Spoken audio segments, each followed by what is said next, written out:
Good morning dear students, welcome back on my YouTube channel. आज हम sovereignty के measures kinds के बारे में डिस्कस करेंगे।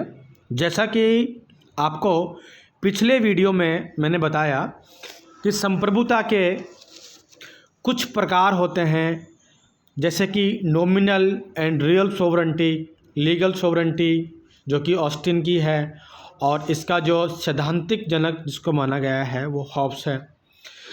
D jure, de facto, political sovereignty और पॉपुलर सॉवरेनिटी जो कि रूसो की है। इससे जो कल हमने वीडियो देखा था, उस वीडियो में हम नाम मात्र की और वास्तविक संप्रभुता का डिस्कशन कर चुके हैं। नाम मात्र की और वास्तविक संप्रभुता जो आप देख रहे हैं, ये संप्रभुता का एक प्रचलित रूप है जो केवल पार्लियामेंट्री फॉर्म्स ऑफ गवर्नमेंट वाली सरकारों में पाया जाता है। क्योंकि वहाँ दो तरह के मुखिया होते हैं। एक मुखिया जो होता है उसको हम हेड ऑफ स्टेट कहते हैं, और दूसरा जो मुखिया होता है उसे हम हेड ऑफ गवर्नमेंट कहते हैं। हेड ऑफ स्टेट जो होता है वो उस देश का प्रमुख और पहला व्यक्ति होता है। वो राजा रानी भी हो सकता है, सम्राट भी हो सकता है, और भारत के संदर्भ में अगर देखा जाए तो वो हेड ऑफ स्टेट यहाँ का प्रेसिडेंट अर्थात राष्ट्रपति होते हैं, जिनके पास में केवल नाम मात्र की शक्तियाँ होती हैं और वो अपने विवेक से बहुत ज़्यादा शक्तियों का प्रयोग नहीं कर सकते। जबकि वास्तविक संप्रभु वह संप्रभु होता है जो वास्तविक शक्तियों का प्रयोग अपने विवेक के आधार पर करता है, जिसे हम हेड ऑफ गवर्नमेंट कहते हैं। अर्थात सरकार का जो मुखिया होता है वो प्रधानमंत्री और उसका कैबिनेट होता है। दूसरा जो कानूनी संप्रभुता होती है, जो कानून बनाने की अंतिम सत्ता अपने पास में रखता है, कानूनी संप्रभुता कहलाती है। जैसा कि मैंने आपको बताया कि जो इसके सैद्धांतिक जो जनक हैं वो हैं थॉमस हॉब्स, और आगे चलकर इनको एक सिस्टेमेटिक रूप से जो कानूनी संप्रभुता की बात करते हैं वो हैं इंग्लैंड के एक प्रमुख विद्वान जॉन ऑस्टिन हैं। इसके आगे हमने डिस्कस किया था पॉलिटिकल सॉवरेनिटी, अर्थात राजनीतिक संप्रभुता वह संप्रभुता होती है जो कि कानूनी संप्रभुता को शक्ति प्रदान करती है। अर्थात कानूनी संप्रभु को राजनीतिक संप्रभु के सामने झुकना पड़ता है।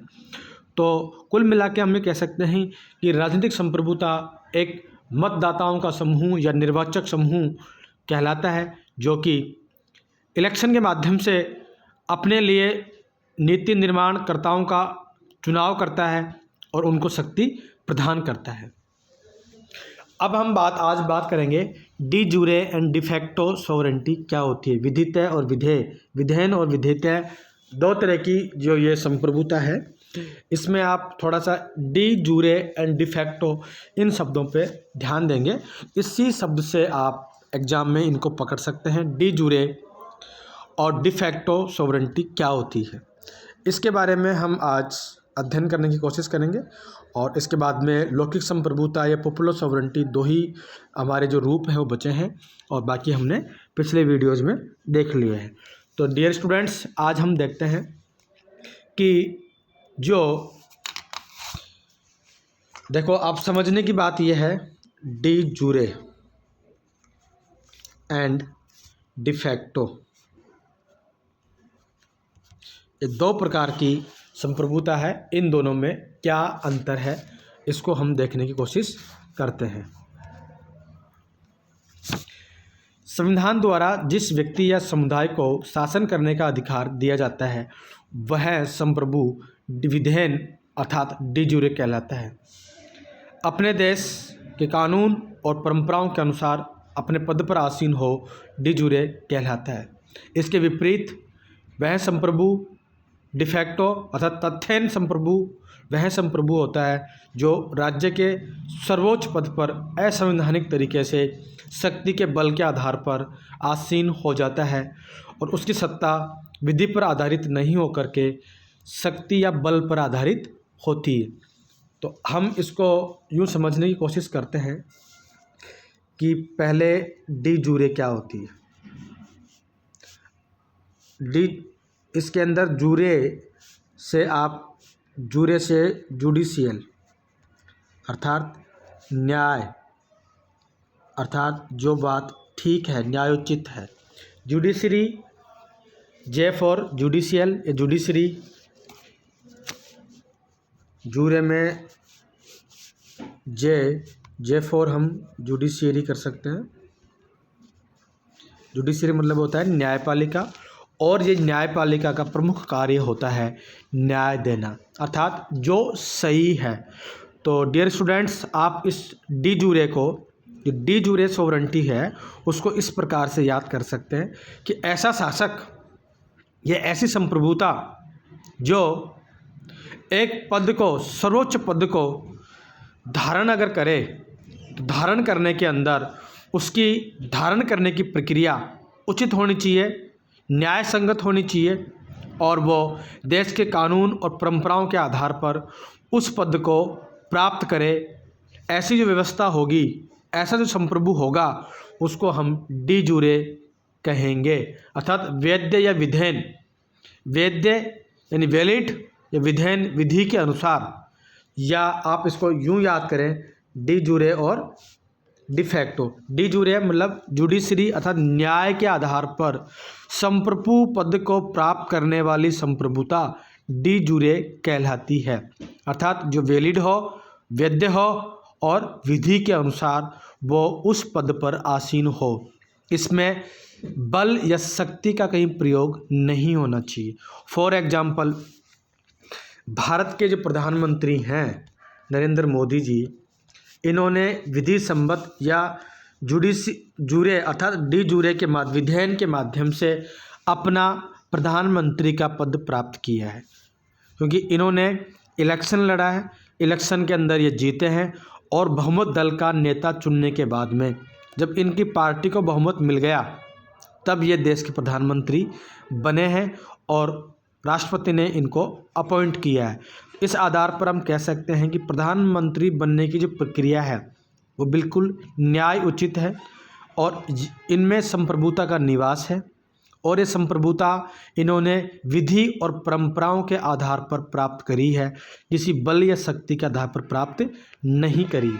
राजस्थान की बात करें तो श्री अशोक गहलोत जी जो है हमारे देश राज्य के जो मुख्यमंत्री हैं, इन्होंने भी मुख्यमंत्री का पद जो है संप्रभुता इनमें निहित है। तो ये जो पद इन्होंने जो प्राप्त किया है, इस पद को प्राप्त करने में इन्होंने न्याय उचित प्रक्रिया का अनुसरण किया है। इन्होंने किसी बल या शक्ति के आधार पर इस पद को प्राप्त नहीं किया। तो हम निष्कर्ष रूप से कह सकते हैं कि विधेयन या वैध या डी जूरे संप्रभुता वह संप्रभुता का रूप है जिसमें सर्वोच्च पद पर संप्रभु जो व्यक्ति होगा, जो पद जो होगा, उसको पाने की न्यायोचित प्रक्रिया का पालन किया जाता है, और वो कानून, देश के जो कानून होंगे, उन कानून और परंपराओं के आधार पर उस पद पर बना रहता है। इसके विपरीत जो दूसरी संप्रभुता है, इसके साथ साथ डिफैक्टो फैक्ट, जिसमें डिफैक्टो, अब इस डिफैक्टो को हम क्या कर सकते हैं, एक दूसरा शब्द बना डिफैक्ट, जिसके अंदर कुछ कमी हो, अर्थात ऐसा संप्रभु जो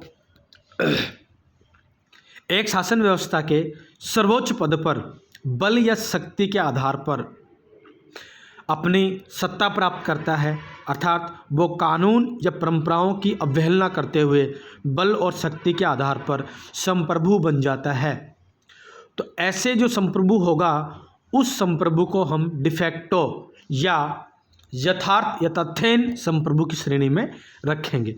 फॉर एग्जाम्पल 1999 के अंदर पाकिस्तान के अंदर जो जनरल परवेज़ मुशर्रफ सेनाध्यक्ष थे, उन्होंने नवाज़ शरीफ सरकार को गिरा दिया, अर्थात नवाज़ शरीफ को गद्दी से उतार दिया और खुद वहाँ के राष्ट्रपति बन गए। तो इस प्रकार से जो उनका राष्ट्रपति बनने की जो प्रक्रिया थी वो न्याय उचित नहीं थी।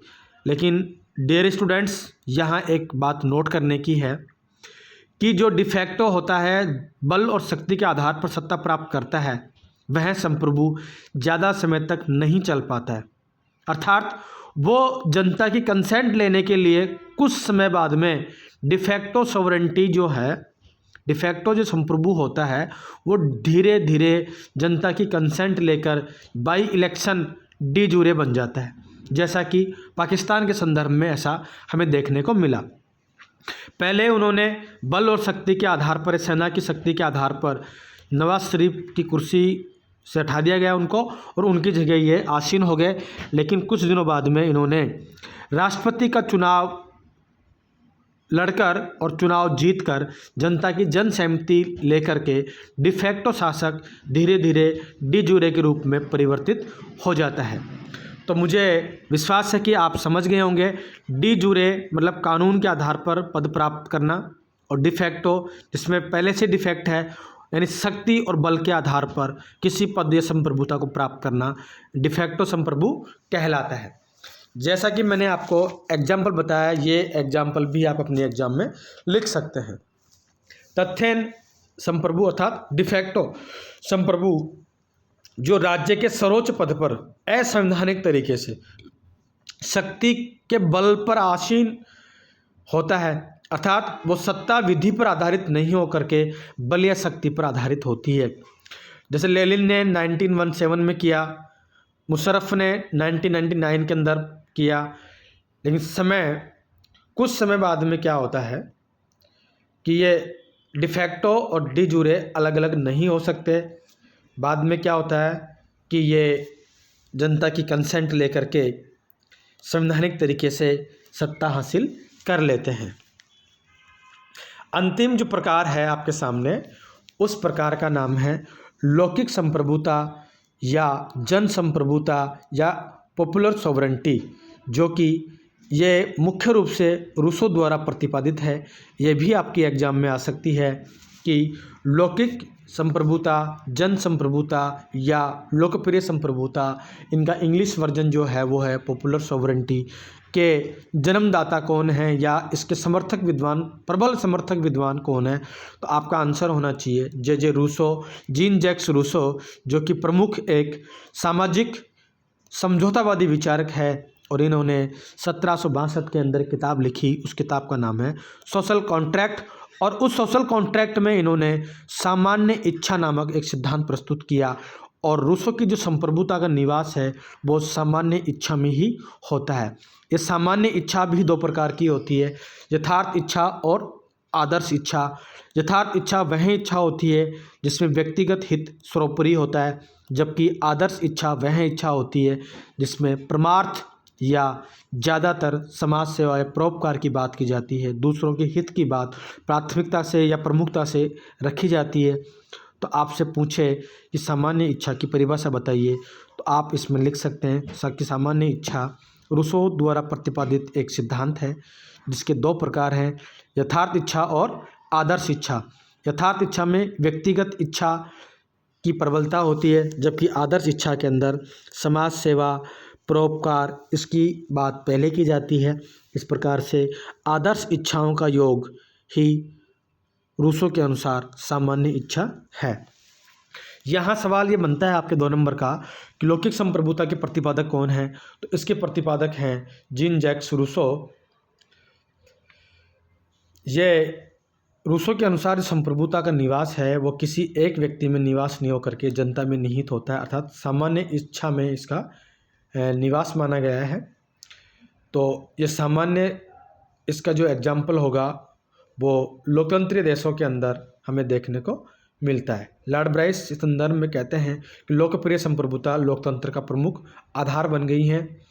और इन्होंने किताब लिखी है लॉर्ड ब्राइस ने, उस किताब का नाम है मॉडर्न डेमोक्रेसी। लोकप्रिय संप्रभुता को परिभाषित करते हुए ग्रोसियस, जो कि प्रमुख बाह्य संप्रभुता का समर्थक विद्वान है, उन्होंने कहा है कि प्रभुसत्ता सर्वोच्च राजनीतिक सत्ता है। तो इस प्रकार से प्रिय विद्यार्थियों, हमने संप्रभुता के कुछ प्रकार पढ़ने की कोशिश करी है। तो आपके 2 नंबर का सवाल यह आ सकता है कि संप्रभुता के किन्हीं 2 रूपों के नाम बताइए, नाम मात्र की संप्रभुता और वास्तविक संप्रभुता, तथ्यन और विधित्व संप्रभुता, कानूनी संप्रभुता, राजनीतिक संप्रभुता, और अंतिम नाम आएगा जन संप्रभुता या लौकिक संप्रभुता। अब हम इसी चैप्टर के अंदर आगे जो इस चैप्टर को बढ़ाते हैं तो उसके अंदर संप्रभुता के 2 आयाम हैं, एकलवाद और बहुलवाद। एकलवाद जो है वो जॉन ऑस्टिन का है, और बहुलवाद है वो आगे लास्की वगैरह जो इसके विद्वान हैं उनका आएगा। तो हम नेक्स्ट वीडियो के अंदर संप्रभुता का एकलवादी सिद्धांत और बहुलवादी सिद्धांत के बारे में अध्ययन करने की कोशिश करेंगे। आज इस वीडियो में इतना ही पढ़ाएंगे। और एक बात आप याद रखें कि आपने घर पे जो रजिस्टर लगाया हुआ है सब्जेक्ट वाइज, उसके अंदर आप ये सवाल करें। सवाल आपका ये होगा, जो असाइनमेंट है आपका वो ये है, संप्रभुता से आप क्या समझते हैं, इसके प्रमुख लक्षण और प्रकारों का सविस्तार वर्णन कीजिए। यह आपका असाइनमेंट है। तो डियर स्टूडेंट्स, आप इसको अपनी नोटबुक में करते रहें। हो सकता है कि 18 जनवरी बाद में आपकी कॉलेज विधिवत रूप से शुरू हो जाएं, तब हम आपसे मिलेंगे और ऑफलाइन क्लासेज चलती रहेंगी। उसमें आपको जो भी डिस्कशन करना हो कर लें, और आगे के चैप्टर जो बचे हुए हैं वो हम ऑफलाइन क्लासेज में और ऑनलाइन क्लासेज में लगातार करते रहेंगे। आज के लिए इतना ही। Thank you.